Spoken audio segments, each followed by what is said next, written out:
नमस्कार बच्चों, एक बार फिर से स्वागत है आपका हिंदी के सर की कक्षा में। आज हम चर्चा करेंगे आपकी कार्यपत्रिका क्रमांक 17 के बारे में। बच्चों, यह कार्यपत्रिका आपकी पाठ्यपुस्तक वसंत के पाठ अक्षरों का महत्व के ऊपर आधारित है। बच्चों, पिछली कार्यपत्रिका में हमने पढ़ा कि लेखक गुणाकर मुले ने अक्षरों के इतिहास के बारे में बताया है कि पहले आदमी ने गांवों को बसाना शुरू किया। वह खेती करने लगा। वह पत्थरों के औजारों का इस्तेमाल करता था। प्रागैतिहासिक मानव ने सबसे पहले चित्रों के जरिए अपने भाव व्यक्त किए, जैसे पशु, पक्षियों, आदमियों आदि के चित्र। इन चित्र संकेतों के बाद भाव संकेत आए। अब आगे आपको जो चित्र दिखाए गए हैं, इसमें दाईं ओर से बाईं ओर क्रमशः ये मध्य अमेरिका के ओजी व आदिवासियों के बनाए हुए चित्र हैं। ये तूफान का देवता जो सारे आकाश को घेरता है। नंबर 2 पे नगाड़ा। 3 नंबर पे पंखों से सुशोभित नगाड़ा। चौथे नंबर पे द्रोणकाक। फिर कौवा और दवा खाने में आदमी। यानी ये भाव प्रकट करते हैं चित्र। अक्षरों की खोज के सिलसिले को शुरू हुए मुश्किल से 6000 साल हुए हैं।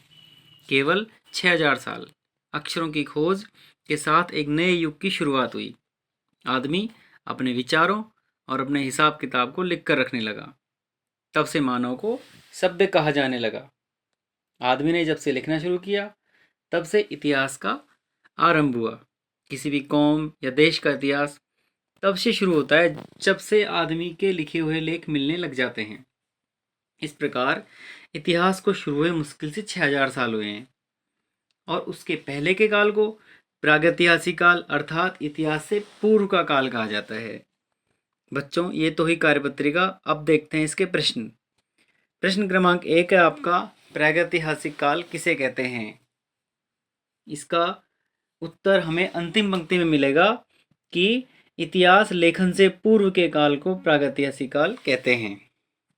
प्रश्न क्रमांक 2, अनादिकाल में रेखांकित शब्द का अर्थ है जिसकी कोई शुरुआत या आदि न हो। यह शब्द मूल शब्द के शुरू में कुछ जोड़ने से बना है। इसे उपसर्ग कहते हैं। इसी प्रकार नीचे दिए गए शब्द भी मूल शब्द के शुरू में कुछ जोड़ने से बने हैं।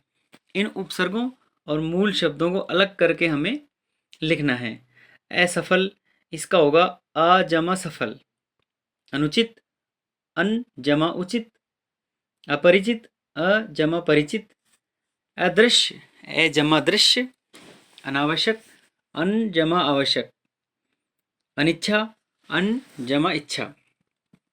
प्रश्न क्रमांक 3, क्या होता अगर भाषा न होती?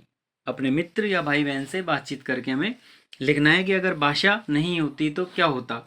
आप बहुत सारी कल्पनाएं इस प्रश्न में कर सकते हैं, जैसे हम आपस में बातचीत नहीं कर पाते, हम अपनी इच्छा को प्रकट नहीं कर पाते, हम किसी भी भाषा संबंधी कार्य में सक्षम नहीं होते। प्रश्न क्रमांक 4, पाठ में ऐसा क्यों कहा गया है कि अक्षरों के साथ एक नए युग की शुरुआत हुई? बच्चों, ये इसलिए कहा जाता है क्योंकि तब से मानव को सभ्य कहा जाने लगा। प्रश्न क्रमांक 5, अक्षरों की खोज का सिलसिला कब और कैसे शुरू हुआ? अक्षरों की खोज का सिलसिला 6000 साल पहले हुआ, जब से मानव अपने विचारों को लिखने लगा। बच्चों, अगर इस चर्चा में कोई समस्या आपको है तो आप निम्न उत्तरों की सहायता ले सकते हैं। उत्तर 1, 2, 3, 4, 5। और अगली कार्यपत्रिका समय पे प्राप्त करने के लिए मेरे चैनल को सब्सक्राइब कर सकते हैं। मिलते हैं अगली कार्यपत्रिका में, तब तक के लिए धन्यवाद।